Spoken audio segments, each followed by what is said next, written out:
All right, welcome back everyone to a live that has been long in making.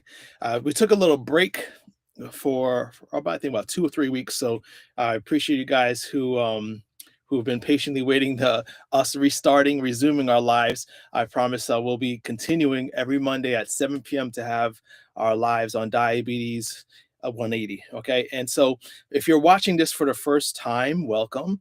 You can say hello in the chat. If you are watching this as a regular viewer, and let us know you're here in the chat as well. So these are lives that we encourage questions, interactions, so that I can, number one, know if we're answering the questions that you need answered when it comes to your diabetes, but also to know if there's any topics or questions that we need to go more in depth. So I usually use questions that you give me to know what are we going to talk about next week or the weeks after when it comes to diabetes and overall health in general. So those of you who have been watching, we use a plant-based diet. This dietary approach has been beneficial not only in our own home. My wife who had diabetes for over 8 years, using a plant-based diet, reversed it in 6 weeks. But since then, for the last 3 years, we've been coaching people week by week to come off medications and reverse their insulin resistance with a plant-based diet. So today's topic, I think it might be in the corner here: healthy eating and blood sugar spikes. I think it's very relevant, especially if you're a person who's already adapted or transitioned to a plant-based diet. So if you're newly vegan, vegetarian, but also applies to those who have been long time vegetarian or plant-based and still struggling with elevated blood sugar levels, elevated A1C, and you want to figure out what is going on, because I'm eating healthy and my blood sugars are still spiking. So I believe we have good information here tonight for everybody. But it is geared more towards people who are plant-based. Now, if you're not plant-based, or maybe you're practicing a low-carb diet, you're eating healthy, you're emphasizing vegetables and lean meats, maybe, this is still something that you're going to learn a lot from, okay? Because I believe diabetes is a spectrum, as far as people who are, eating healthy and what's really causing those blood sugar spikes. So what we're going to do is talk about three things or three reasons why this could be happening. You're eating healthy, you're practicing, what you understand and what you've learned about making the right food choices, and you're still experiencing blood sugar spikes. So I want to speak to that today. But again, like I said before, if you have questions during a live, then go ahead and chime in the chat room. Or if you just want to greet us and let us know you're in the chat room, we always love to see our who's watching. Betty Jean, thanks for joining us tonight, being the first to greet us. We're going to try to keep our lives as usual very short, probably 30 minutes the most. Sometimes we go up to 40 minutes. Really depends on how many questions we have going on. But yeah, so let me start off with a question. How many of you guys are struggling with blood sugar spikes? How many of you guys are still, and you're eating healthy? You're doing everything that as best as you can, because there's no such thing as perfect. I know we all could do better. That's why health is a journey. But if you're still struggling with blood sugar spikes despite doing the best you can, let us know in the chat. I think this will be helpful too, to see that you're not alone. Okay, you're not the only one. There's a lot of people who are struggling with high blood sugars, and they want to know why. Okay. So hopefully, as what we're sharing tonight is something that's not new, maybe it's not too foreign, but for some of us it might be new. Okay, and that's exciting to me, because that means that now you're going to be empowered, and you're going to be you're going to have the right tools to turn things around for the very first time. Because one thing I notice is that many of us, especially as health professionals, we really haven't been given the right guidance in our schooling. When it comes to nutrition, there's very little nutrition in medical school, so we have to do the research ourselves. I, by God's grace, have been given a very unique position, because not only was I able to do the research myself, but I was able to put that research into clinical practice. So I've had thousands and thousands of diabetics over the years that I've been able to coach, counsel, advise with this advice, and see what happens. And everyone, again, by God's grace, everyone who applies these certain principles we're going to learn tonight sees a reduction in A1C, sees a reversal in insulin resistance, and a dropping or eliminating of medication needs. So I hope that's going to be you next. Okay. So let's go right into it. So why is it number one? What is the first thing, or I should say, first reason why I feel that many people who are eating healthy are not seeing the results that they want, being normalization of their blood sugars? I would say number one is time. Okay. We want quick results. I want my diet, my breakfast to be good, and then the subsequent blood sugar to be good. And then I want, when I eat lunch, my blood sugar, if I eat a good healthy lunch, my blood sugar at dinner time should be healthy. If I eat a healthy dinner, the next day, my blood sugar should be normal, right?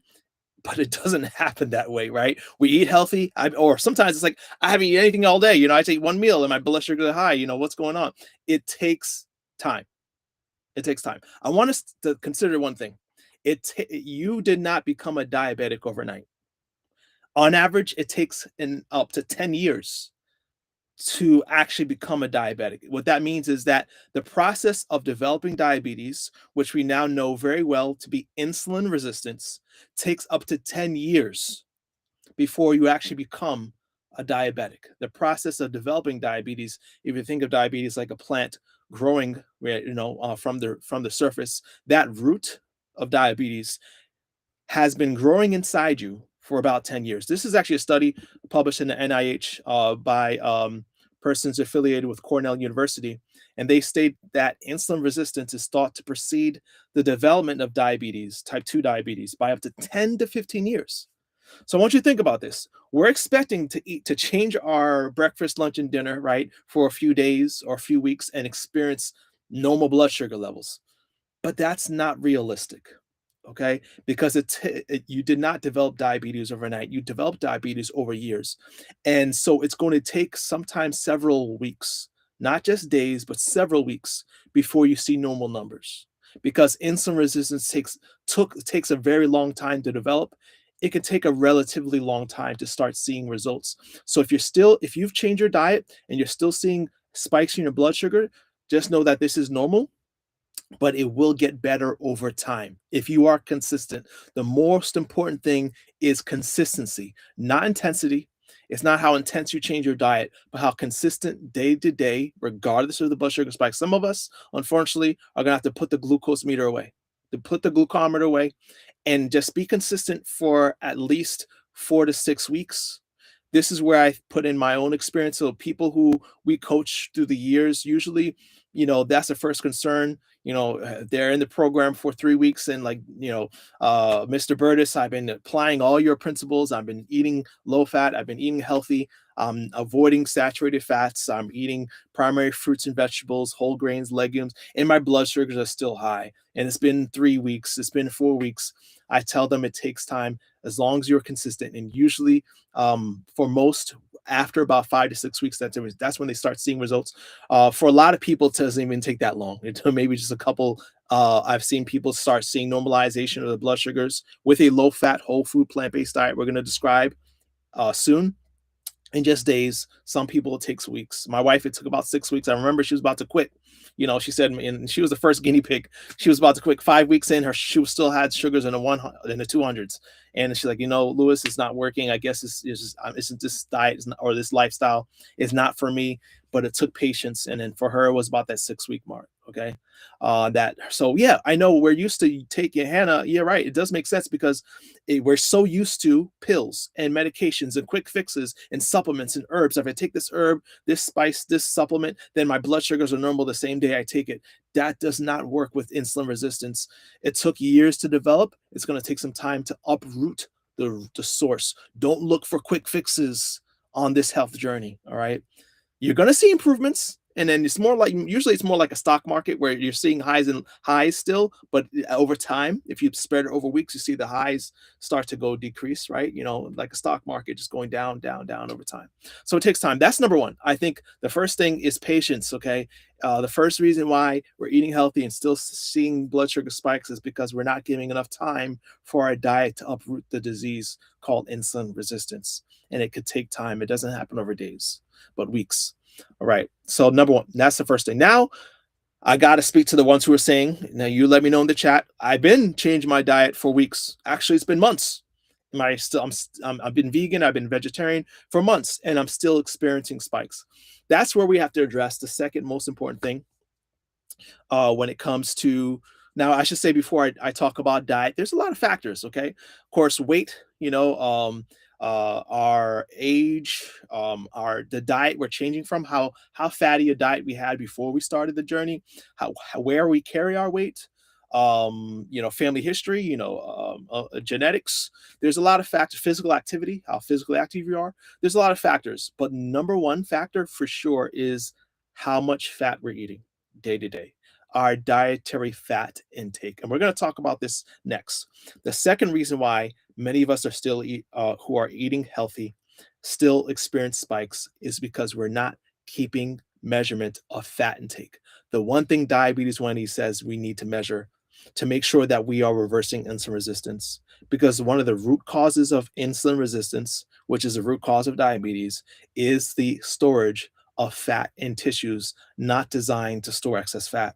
So by eating very low fat, which what we recommend is 15% of your total calories, or about 30 grams a day, which you're not going to know unless you're tracking, right? So that's the next question I have for you guys. How many of you guys are really tracking your food intake, or more specifically, your fat percentage, right? Your fat percentage needs to be no more than 15% of your total calories for a day.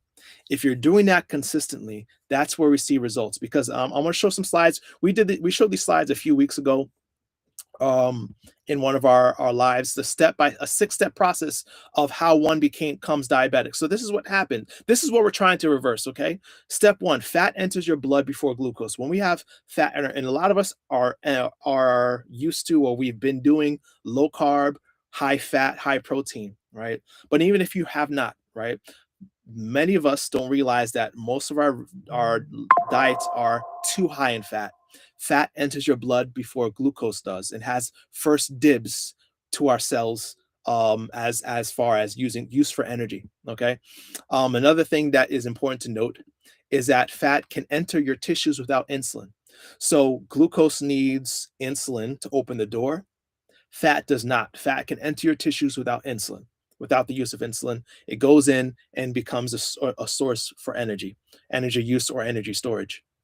Next thing in step three, when we're eating a typical diet, especially standard American diet or Western diet that's rich in fat, fat starts to develop in tissues outside of these organs, like our muscle and liver. They're called adipose tissue, where they don't have a centralized location. It's, think of the fat that you can have anywhere in your body, right?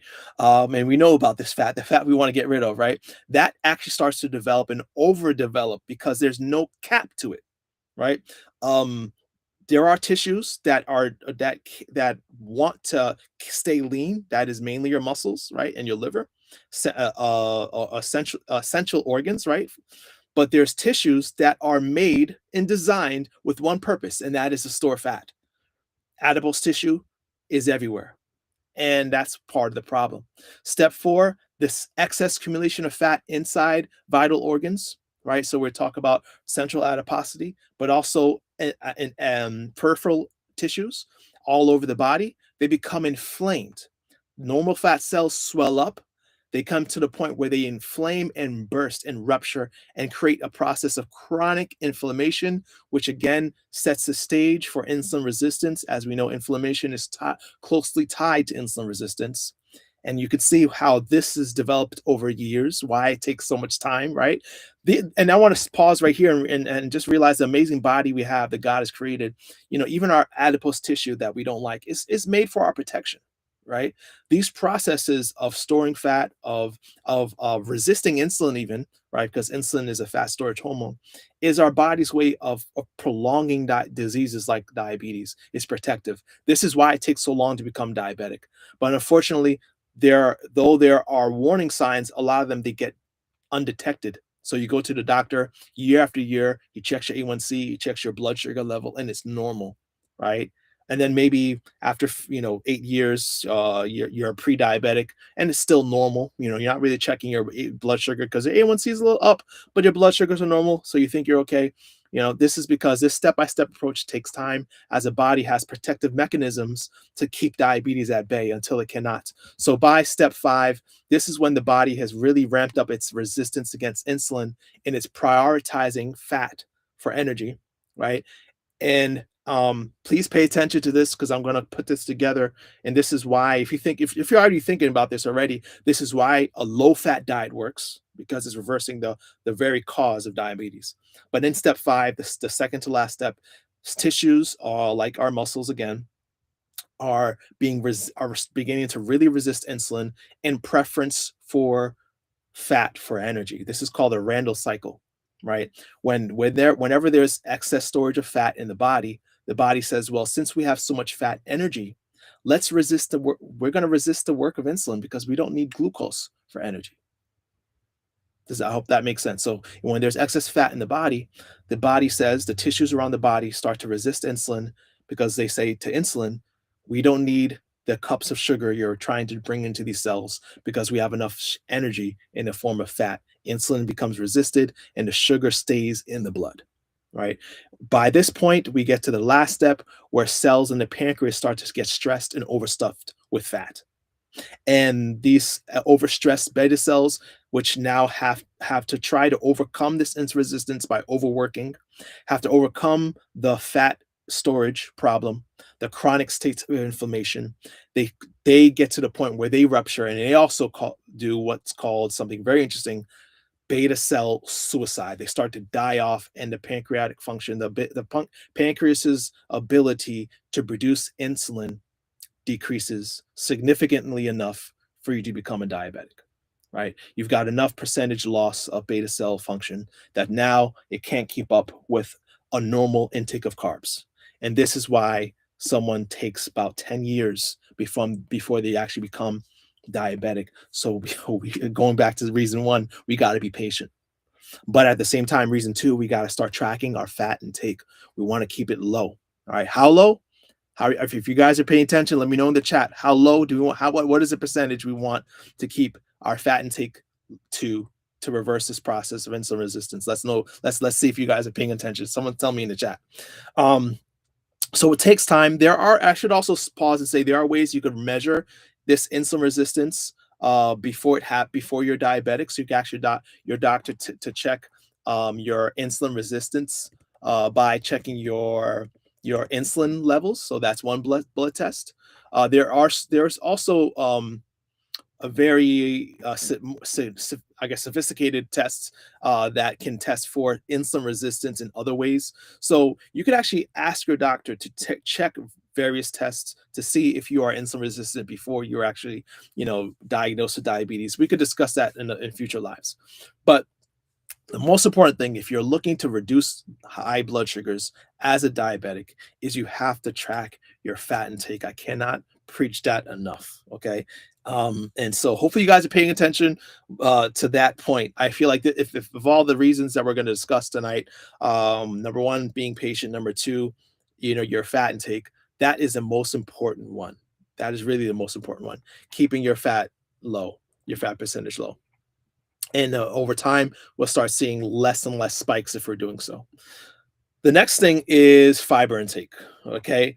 And this is why, because we're trying to decrease the traffic jam. So if we're transitioning, especially this is speaking now to people who are really transitioning to I would say a typical diet that a diabetic is told to eat, limiting carbs. One thing you're going to notice when you're transitioning to being plant-based is you're going to start eating more carbs naturally, right? Because most plant sources are carb rich, right? So if you imagine a diabetic, going back to my experience when we first started our Diabetes Wendy private coaching, my wife was eating a very low carb diet of, I think, something close to 20 grams a day. Many clients that go into our program, they're probably eating an average of 40 to 50 grams, so very low. When you transition to eating only plant foods, so you're talking about fruits, vegetables, whole grains, legumes, right? Your carb intake can triple. You're going to now increase your carb intake to about 100 to 150 grams in one day. This is a good thing, right? This is what we actually recommend. Most people are like, "Wow, this is not what a diabetic is supposed to do." Lewis is giving bad advice, but this is actually the advice that reverses insulin resistance. But this is the conundrum. This is where it kind of gets a little interesting. The first thing you might notice if you've increased your carb intake is your blood sugar levels start to rise. You're like, wow, Lewis, like, and this is what happens. Like, people tell me, like, I'm increasing my car. I started eating carbs. I ate oatmeal for breakfast. My blood sugars are up. I started eating rice. Like, I haven't eaten rice for in years. I started eating rice again, and my sugars are high. Beans, I used to avoid beans. Now I'm eating beans, and they're spiking my blood sugar. Lewis, this is not working. Here's the thing: when you're first transitioning to a plant-based diet or a plant-centered diet, you're going to notice it's normal to notice a initial elevation in blood sugar levels. This is because your body is still carb intolerant. Your body's still not used to being in a carb rich state. And this is something interesting that I learned recently, that your body, we know that the pancreas produces insulin, right? There's a first phase insulin, which comes after every meal, where your body knows how much insulin to produce to cover the carbs from your meal.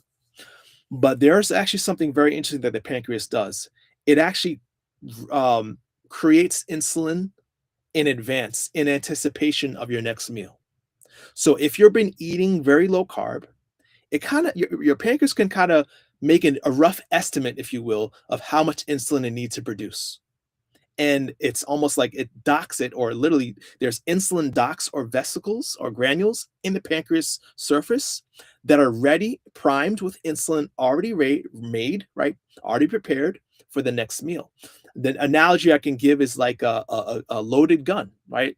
So it knows that it needs so many bullets in the chamber because you're eating only 20, 40 grams a day. It's not going to load so many bullets in the chamber. But if you go from eating 20 grams of carbs, 30 grams of carbs, right? And all of a sudden the next day you go to 100, 150 grams of carbs, right? If you're increasing your carb intake before the body is able to increase its chamber of bullets, it's not going to be able to meet the demand. So the pancreas is seeing this influx of carbs that it's not used to. It doesn't have the insulin docked and ready to meet the challenge. This is why if you're going from low carb to high carb, you're going to experience spikes initially. It doesn't last forever as long as you're applying step two, right? Keeping your fat intake low. But also, what we're going to say is a very important thing to do, and this is the third reason why many of us are experiencing blood sugar spikes, is because we're not also taking in consideration the intake of fiber and intact carbs. Okay, we're going to discuss that. Fiber and intact carbs. Most of us, and so this is what studies say. Studies say that 3% of the American population is deficient in fiber. So that means 97% of the people watching this video are deficient in fiber. The good thing is, though, if you're plant-based, you're probably part of the 3% that are close to the recommended amount of 20, I think it's about 25 grams of fiber a day for women, 30 or 35 or 38 for men, because of our larger body mass. The population, though, 97% of us are having a measly, and they say on average about 15% of fiber intake. This is sad because fiber's job is to slow down the influx of blood sugars, of carbs into the body that turn into glucose. So we need more fiber, number one. And so we also will make sure that when we're eating our whole food plant-based meals, we're emphasizing fiber at every meal. Fiber comes from plants, so it's easy. So you're talking your leafy greens or cruciferous vegetables, your starchy vegetables. They're all rich in fiber. The biggest fiber, though, sources of fiber, though, are your legumes. So any beans, lentils, chickpeas, right? Kidney beans. Legumes are rich in fiber, but also whole grains. All right. So we want to make sure that at every meal we're emphasizing fiber, because this is what's happening with fiber. So on this picture here, fiber slows the flow of incoming traffic. So if insulin resistance is like a traffic jam, fiber's job is to slow the incoming carbs, right? That are coming from your meal, so that there's a slow trickling of glucose into the blood. So if you're still insulin resistant, you're still experiencing blood sugar spikes. Fiber will slow in the influx of carbs into the bloodstream. At the same time, it's very important to reduce fat because you got to clear the jam. Most of us, unfortunately, we're keeping if especially if we're eating high fat and low carb, what we're doing is we're slowing the trickling of carbs, but we're not removing the traffic jam source, right? If you're not reducing your fat intake, you're not clearing the jam. You want to do both. Clear the jam by reducing your fat intake to 15% of your total calories, while at the same time emphasizing fiber. As fiber slows down the incoming traffic of carbs coming in from your meal, turning into sugar, the low fat environment that you're eating in is going to clear up the jam of gum in the lock or fat and grease inside your lock, right? So that insulin can open the doors and clear the traffic completely. So I hope that makes sense. But the next thing I often hear is like, okay, Lewis, I get it, but every time it's been 3 weeks, I'm eating oatmeal every day, and it's still spiking my blood sugar. It's been 6 weeks, I'm still not tolerant to carbs for some reason. Then you want to make sure that you're also prioritizing intact carbs. That means carbs that are not highly refined. Same principle as fiber, where we want our fiber to be intact, we want our carbs to be intact. So I'll give you a visual um, of this or example of this. So white rice. So if you're eating white rice, switch to brown rice, right? Because brown rice has a lot more fiber in it, right? About 0.6 grams per cup in white rice, about 3.5 grams per cup in brown rice. So we want to increase our intake of fiber, right? Um, the next thing too we want to do is make sure you're prioritizing higher resistant starches. So if brown rice is still spiking you, so if you have a problem with brown rice spiking you, then make sure that maybe you need to switch to things like millet. So there are certain whole grains that have more resistant starch. So you've seen us talk about millet before. If you're eating brown rice and you're still experiencing spikes, maybe we need to eat more millet or quinoa. And so there are certain whole grains that we need that have more resistance to digestion and absorption. So we emphasize those. So that might be a good thing to take note of. And then I love oatmeal. In our house, we eat it every day, but you choose intact whole grains. Oatmeal is a good example of this. So you have oat flour, you got quick oats, you have rolled oats. If any of those are spiking your blood sugar, maybe we need to do steel cut oats because they're more intact than the other sources, or even best, oat groats. Oat groats are even more. If you, I wish I could zoom in on this picture, but they're even more intact or less refined and broken up. So it's going to take longer to digest and enter your bloodstream. So that's another key thing to do.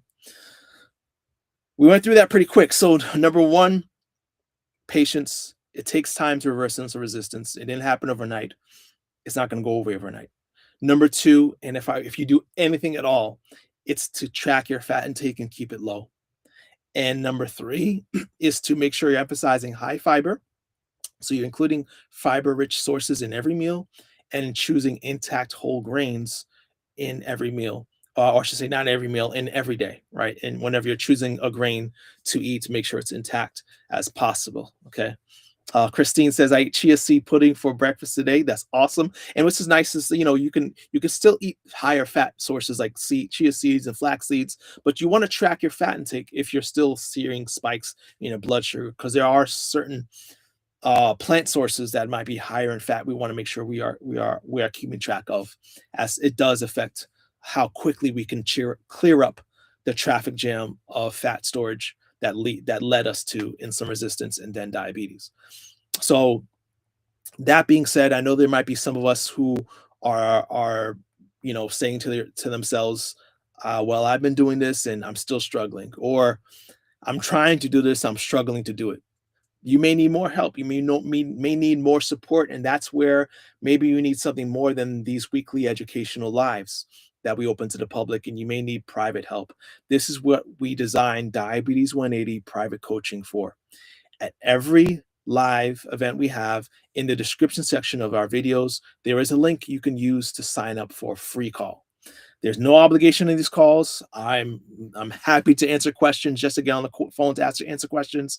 But the goal of these calls are to see where you're stuck and where can we get you unstuck? And ultimately, do we need more accountability? Do we need more personalized support? Do you need a step by step plan? Because we can help you with all that.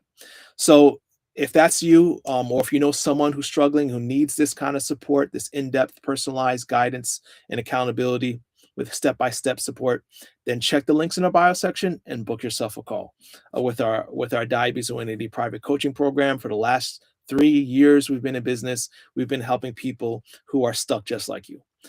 So if that is for you, that the link is there for you. Otherwise, we'll be here every Monday at 7 p.m. to field questions, to answer questions, to help you out in any way we can. If you could think of any questions that you might have that we haven't addressed, or maybe we've addressed them, but you want more details on, reach out and let us know, and we'll be able to make a topic just for you. All right. So, beloved, as always, I pray above all things that you may prosper and be in good health, even as your soul prospers. We'll see you next Monday at 7 p.m.